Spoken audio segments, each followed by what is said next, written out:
Hai, nama aku Reva dan hari ini aku akan berbicara tentang Iceland. Iceland, does that name ring a bell? No. Negara ini mempunyai Northern Lights yang dikenal sebagai Aurora dan juga Blue Lagoon. Yeah, now you know.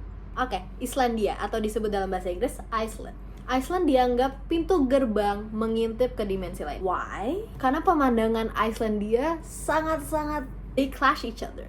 Ada sejumlah gunung berapi, tapi negara mereka juga diselimutin es. Maka dari itu mereka juga dapat julukan Land of Fire and Ice. Iceland sounds so cool, right? And I guess so hot. Oke, sebelum kita mulai, beberapa fun facts tentang Iceland. Secara geografis, Iceland terletak di antara Samudra Atlantik Utara dan Samudra Arktik. Atau secara simpel, Iceland itu terletak di antara Amerika Utara dan Eropa. Tapi Iceland tetap bagian dari Eropa. Nah, pulau Iceland itu pulau terbesar kedua di Eropa, next only to the Great Britain, dan 18 di dunia. Total area Iceland sekitar 103.000 km persegi. Oke, itu beberapa fun fact tentang pulaunya sendiri, tapi sekarang fun fact tentang penduduk Iceland. Penduduk Iceland ada 376.000, which super dikit dibanding Jakarta yang 10 juta penduduk. Mayoritas penduduknya tinggal di ibu kotanya, yaitu Reykjavik. Reykjavik terletak di bawah atau bagian selatan dari Islandia. Bahasa nasionalnya adalah Icelandic. Tapi mereka juga belajar bahasa Inggris dan bahasa Denmark. Kenapa Denmark akan dijelaskan di bagian sejarah video ini. Jadi kebanyakan dari warga Iceland mempunyai second language. Menurut warga Iceland, it's cool to have a second language karena itu meningkatkan kecerdasan mereka. Pendidikan Iceland dari SD sampai kuliah gratis. Hanya membayar application fee dan registration fee. Layanan kesehatannya juga basically gratis karena mereka dibayar oleh pajak. Negara Islandia juga mempunyai tingkat kelahiran tertinggi di Eropa. Hal ini karena budaya tinggal bersama sebelum menikah sangat normal di Iceland. Oke, for the second part of the video, kita akan ngomongin tentang sejarah Iceland. Karena sejarah Iceland panjang, aku akan bantu bantuan dari laptop. Oke, kenapa kita ngomongin sejarahnya dulu? Karena sejarah itu penting untuk mengetahui legal system dari setiap negara. Dan itu dipengaruhi mereka dijajah siapa. Iceland diperkirakan telah berdiri sejak 1000 tahun yang lalu. Sejak zaman Viking. So, they believe bangsa pertama Islandia merupakan bangsa Skandinavia kuno. Dari dulu, Iceland tuh sangat-sangat dingin. Mungkin lebih dingin daripada sekarang. Jadi, saat bangsa Skandinavia kuno menduduki Islandia, mereka mengalami perubahan evolusioner. Bangsa itu menyesuaikan diri pada iklimnya, sehingga generasi keturunan mereka di pulau tersebut sudah terlahir dengan kemampuan tahan dengan iklim yang sangat-sangat dingin. Mereka juga mengalami perubahan revolusioner. Bangsa Skandinavia yang menetap di Islandia membangun struktur kemasyarakatan yang tidak rumit. Mereka tidak mau ada hierarki sosial. Mereka tidak mau ada yang di atas dan ada yang di bawah. Mereka mau semuanya setara. Kondisi sosial masyarakat pada saat itu adalah egaliter. Kondisi ini way ahead of its time. Para ahli sejarah mengatakan bahwa Islandia tidak memiliki ketua ataupun kekuatan militer karena mereka merasakan aman karena posisinya jauh dari negara lain yang terpisah oleh lautan. Namun demikian, to keep the peace, mereka membuat semacam council. Council ini disebut Althing. Council ini bertindak semacam parlemen. Mereka bersidang setiap musim panas untuk membentuk hukum. Selain itu, mereka juga menyelesaikan perselisihan dengan menunjuk satu orang sebagai juri.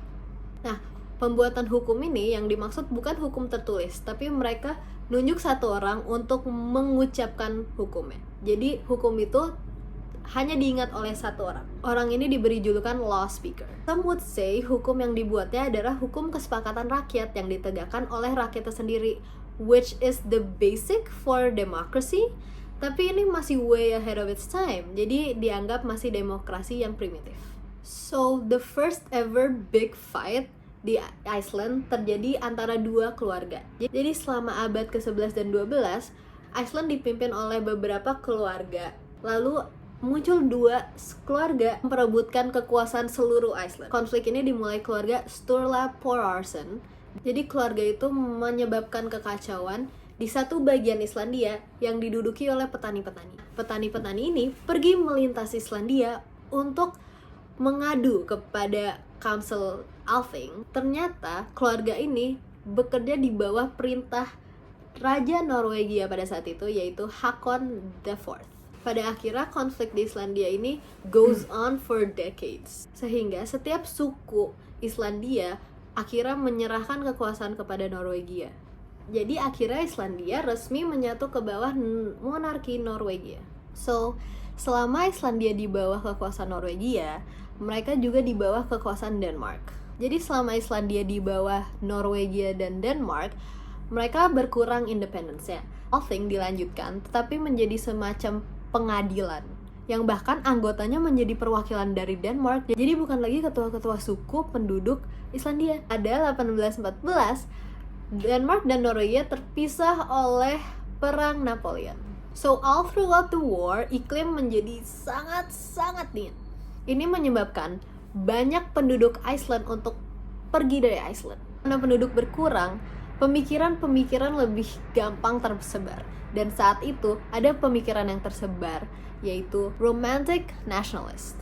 Nilai-nilai romantic nationalist ini menjadi penyemangat para penduduk Islandia untuk memperjuangkan kemerdekaan mereka. Karena ini, pada 1874, Denmark akhirnya mengasih kebebasan bagi Islandia untuk mempunyai pemerintah secara terbatas. Sehingga Althing tadi terbentuk lagi dan berisikan penduduk dari Islandia. Di akhir World War I, Islandia dan Denmark akhirnya membuat persetujuan Perjanjian Persatuan Denmark-Islandia yang berisi kerajaan Islandia sebagai negara berdaulat penuh, tetapi dengan Raja Denmark sebagai kepala negaranya. Setelah perjanjian ini, Islandia akhirnya mempunyai flag sendiri. Fast forward to Perang Dunia Kedua. Denmark dijajah Nazi, jadi komunikasi antara Denmark dan Islandia terputus. Akibatnya, Islandia harus mengambil alih urusan luar negeri mereka semua dan urusan militer juga. Inggris menawarkan perlindungan kepada Islandia, tapi Islandia menolaknya karena itu akan merusak perjanjian Islandia kepada seluruh dunia kalau mereka akan bersifat netral. So the UK didn't want to take any risk. Jadi mereka menjajahi Islandia. Throughout Perang Dunia Kedua, Islandia didudukin oleh Inggris dan Amerika. Kedua negara ini melakukan investasi kepada perekonomian Islandia. Islandia berubah dari negara termiskin di Eropa menjadi salah satu negara terkaya di seluruh dunia. Dengan kekayaan barunya, Islandia memutuskan all ties kepada Denmark. So after that, Islandia resmi menjadi negara republik dengan presiden pertamanya, yaitu Svein Björnsson. Oke, sekarang highlight video ini kita ngomongin tentang sistem hukum Iceland. Iceland mempunyai sejarah dijajah oleh Denmark, Norwegia, UK, dan Amerika. Namun, unlike other countries, sistem hukum Iceland tidak dipengaruhi oleh negara yang menjajahnya. Hal ini karena Iceland udah mempunyai hukumnya sendiri dari awal banget. Kalau ingat sejarah Iceland tadi, Iceland kan udah mempunyai Council Althing sama Law Speaker. Itu sudah menunjukkan kalau mereka tuh mempunyai suatu bentuk hukum. Law Speaker juga bertujuan untuk mengingat segala hukum yang terbuat. Isn't that some kind of pencatatan hukum? With that said, sistem hukum yang digunakan Iceland sekarang adalah civil law, sama kayak Indonesia. Putusan Iceland untuk menganut civil law tidak dipengaruhi oleh negara-negara yang menjajah mereka. Hal ini karena apabila kita melihat sejarahnya juga, Iceland memang menunjukkan bahwa mereka berpendapat peraturan lebih baik ditetapkan terlebih dahulu dan lebih baik sudah tercatat. Oleh karena Iceland menganut sistem hukum civil law, jadi sumber hukum negara Iceland adalah konstitusi, peraturan perundang-undangan, jurisprudensi atau keputusan hakim yang terlebih dahulu, dan peraturan adat. Okay, so first, konstitusi negara Iceland pertama kali dibentuk pada tahun 1874. Kemudian dibuat konstitusi baru pada tahun 1944. Dan kemudian diamandemen 7 kali. Konstitusi Iceland mempunyai 80 pasal yang terbagi dari 7 bab. Bab pertama mengatur terkait status negara Iceland sebagai negara republik dengan pemerintahan parlementer serta mengatur terkait pemisahan 3 cabang utama pemerintah. Bab kedua mengatur tentang pemilihan dan kekuasaan presiden. Bab ketiga dan keempat menguraikan susunan dan mandat parlemen. Bab kelima membahas organisasi dan peran peradilan. Bab keenam menetapkan kerajaan negara di Islandia. Bab ketujuh mencakup 13 ketentuan hak asasi manusia, termasuk hak atas perlakuan yang sama, kebebasan dari campur tangan dalam hal privasi, dan hak atas kebebasan berpendapat dan berkeyakinan. Bab terakhir kait hak asasi manusia juga, yang mana membuat beberapa referensi kepada European Convention on Human Rights, dan Universal Declaration of Human Rights. So next, peraturan-peraturan di Iceland. Ada peraturan undang-undangan, peraturan pemerintah, dan lain-lain. Peraturan perundang-undangan merupakan dasar hukum yang paling utama, dan setiap peraturan perundang-undangan mengatur hukum di beda-beda bidang. Bidang hukum pidana diatur dalam General Penal Code Number 19 of the year 1940. Itu merupakan sumber hukum seperti KUHP-nya Indonesia. Kalau untuk bidang hukum perdata, mereka tidak ada KUH per-nya gitu, tapi diatur dalam undang-undang individual. Jadi ada banyak undang-undang yang mengatur tentang hal-hal terkait yang perdata. Di banyak undang-undang yang berbeda dan semuanya di-regard sebagai sumber hukum utamanya. Ada juga bidang hukum lainnya seperti untuk ekonomi, ada juga bidang hukum penyiaran, komunikasi, serta juga ada IP. Dan semua bidang-bidang itu diatur dalam undang-undangnya sendiri secara individual. So moving on, ada peraturan pemerintah dan peraturan menteri. Jadi terkadang di Iceland, undang-undang tuh memberi wewenang kepada pemerintah untuk mengeluarkan peraturan. Namun demikian, peraturan yang dikeluarkan ini hierarkinya akan lebih rendah daripada undang-undang. Hal ini karena peraturannya bertujuan untuk menguatkan, menetapkan, atau mengatur lebih lanjut ketentuan dalam undang-undang. Selain itu, sebagai sumber hukum ada juga putusan MA atau putusan preseden. So, being a civil law country, sebenarnya Iceland tidak regard putusan kasus sebelumnya sebagai sumber hukum. Namun demikian, Iceland tetap mempunyai MA, Mahkamah Agungnya. MA mempunyai suatu kewenangan untuk mengeluarkan putusan yang dapat mengubah hukum. Jadi sebenarnya walaupun MA-nya sendiri ataupun pengadilan negeri dan pengadilan tingginya tidak berkewajiban untuk mengikuti keputusan yang telah dibuatnya, apabila ada ketidakpastian hukum, putusan MA mempunyai kedudukan yang cukup kuat untuk membatalkan putusan yang bertentangan dengannya.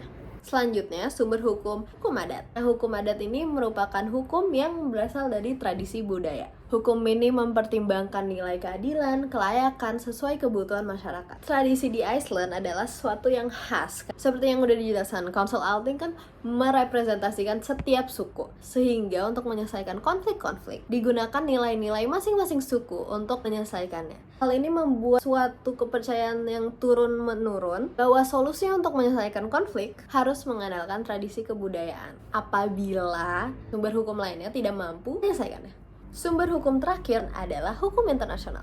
Sama seperti Indonesia, untuk hukum internasional berlaku dalam Iceland, hukum tersebut harus diratifikasi terlebih dahulu. Tugas meratifikasi adalah tugasnya MA, karena harus diuji terlebih dahulu apakah hukum itu relevan untuk berlaku di Iceland dan apakah bertentangan dengan hukum yang sudah ada.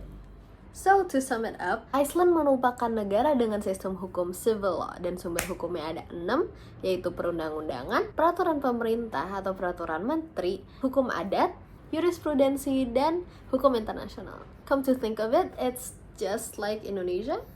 Okay, udah selesai. That's all the basic stuff you need to know untuk mengetahui tentang sistem hukum negara Iceland. I'm Raifa and thank you for listening to me.